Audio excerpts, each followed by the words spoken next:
Welcome. In this video, we are going to implement the great Wasserstein GAN paper. So even though that's a pretty old paper, that's still one of the state-of-the-art loss for training GANs. There is also the inch loss, the LS-GAN loss that we are going to cover in other videos, but the WGAN loss is still one of the state-of-the-art. So these are the results we'll get by the end of this video. So these are unbiased samples from the trained model on the Elson bedroom dataset. So we can see that we have some very nice bedroom in those generated samples. And this is the GAN loss during training. So we can see that the loss smoothly decreases over time. And there is a nice correlation between the loss on the generated samples, which before that paper was not the case. So for example, with the vanilla GAN loss, there is no correlation between the loss on the generated samples, which can make the machine learning more difficult. But when we have this nice correlation, we can really take advantage of that, and that's really a strength. So let's dive into the implementation. So as usual, we're going to use PyTorch, and we can start by preparing the dataset. So because we are working with images, or potentially a large number of images, we are going to create a proper data loader. So we take as input the data path, so the directory where there are all the Elson images. We iterate over the folder. We check. We store all the file names in that variable self.files, and then we can generate the length of the dataset, which is the length of the files list, obviously, and then we can implement this length function to return the length of the dataset. Then we can implement the get item. So we can prepare a list of transforms to apply a transform to each image. We are going to work with images of 64 by 64 pixels. So we first resize them because by default in the dataset, they are not squared images, but rectangular images. Once they've been resized to the shape of 64, that means that the smaller scale is 64, but the larger scales might be larger than 64. And therefore, we apply the center crop transform to make sure that all the images are squared on 64 by 64 pixels. Then we apply the two tensor to convert the pale image into a PyTorch tensor, and then we can normalize the images so that they are between -1 and 1. And then we can return the transform. Well, basically, we can load the image by using image.open, so image from the pillow package. So we load the image and then we apply the transform to it to apply the transform we've just discussed about. Now we can move on to something more interesting, the generator. So that's a generator that is taking as input some noise, so with a latent dimension of 100, and that converts that into an image, so the output channel is equal to 3. So the neural network is a CNN-based neural network. So we start with a convolution 2D, well, with a sequence of blocks, which are a convolution transpose 2D, so for upsampling, batch from 2D on ReLU. And we have a succession of those layers. And for the very last activation function with the hyperbolic tangent, because again, the images are between -1 and 1, and therefore we make sure that the generator outputs images in that dynamic range.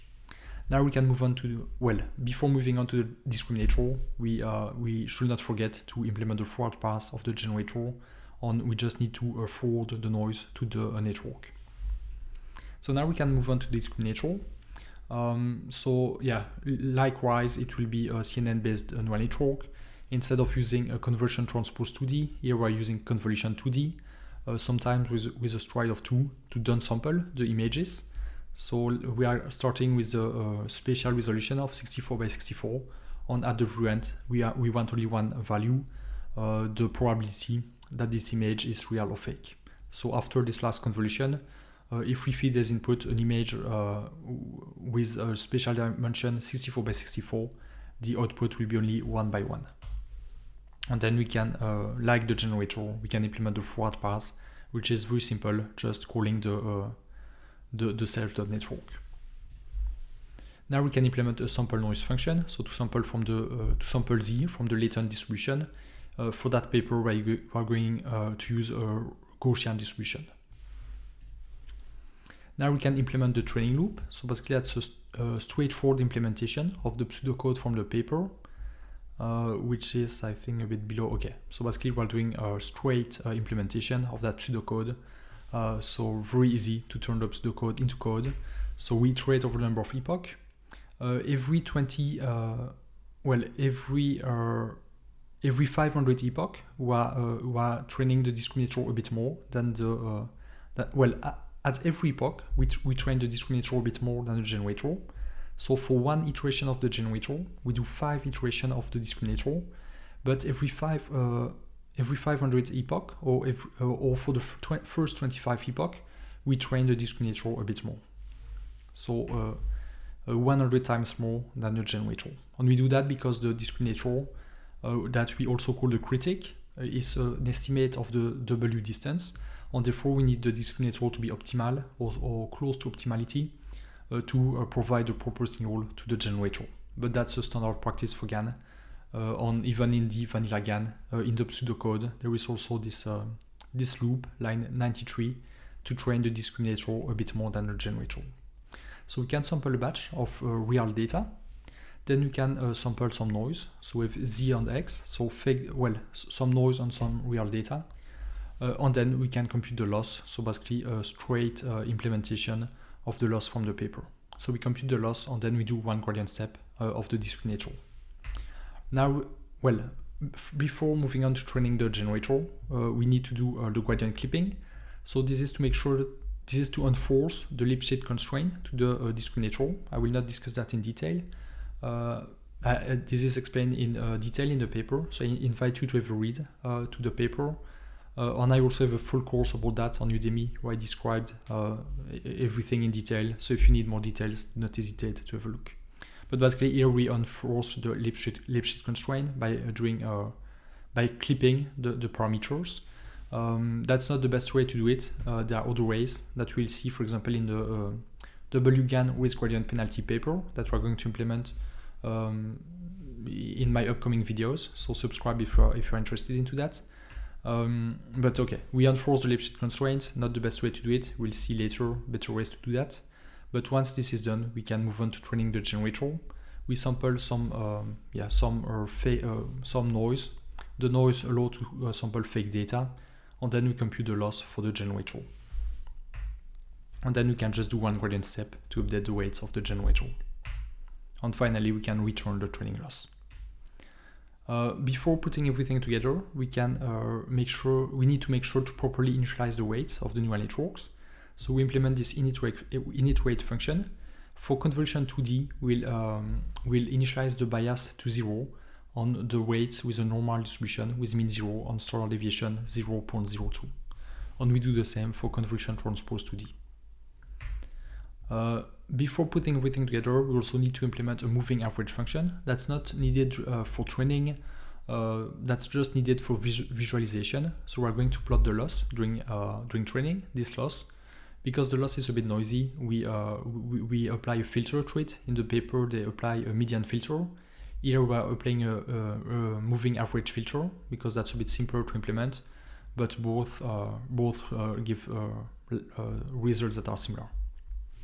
So okay, now that we've implemented this moving average function, basically to do a moving average, as the name suggests, of the loss, we can put everything together. So we set the device we're going to train on GPU.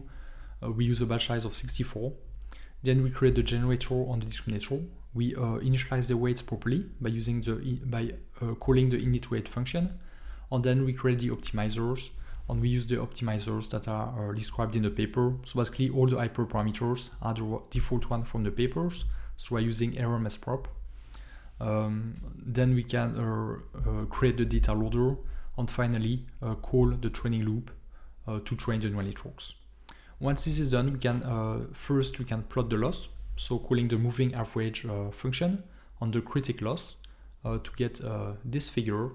And then we can move on and implement that figure by sampling from the learned generator. So basically we create a figure. We aim to plot 64 images, so grid of 8 by 8 image. And then first we call the generator to sample some images, 64 of them, and then we can plot them one by one and save the images. So I really hope this video was helpful to you. If it was, please leave a thumbs up. If that's not already done, subscribe for more content related to machine learning, to GANs, diffusion models on Nerve, and see you in the next video.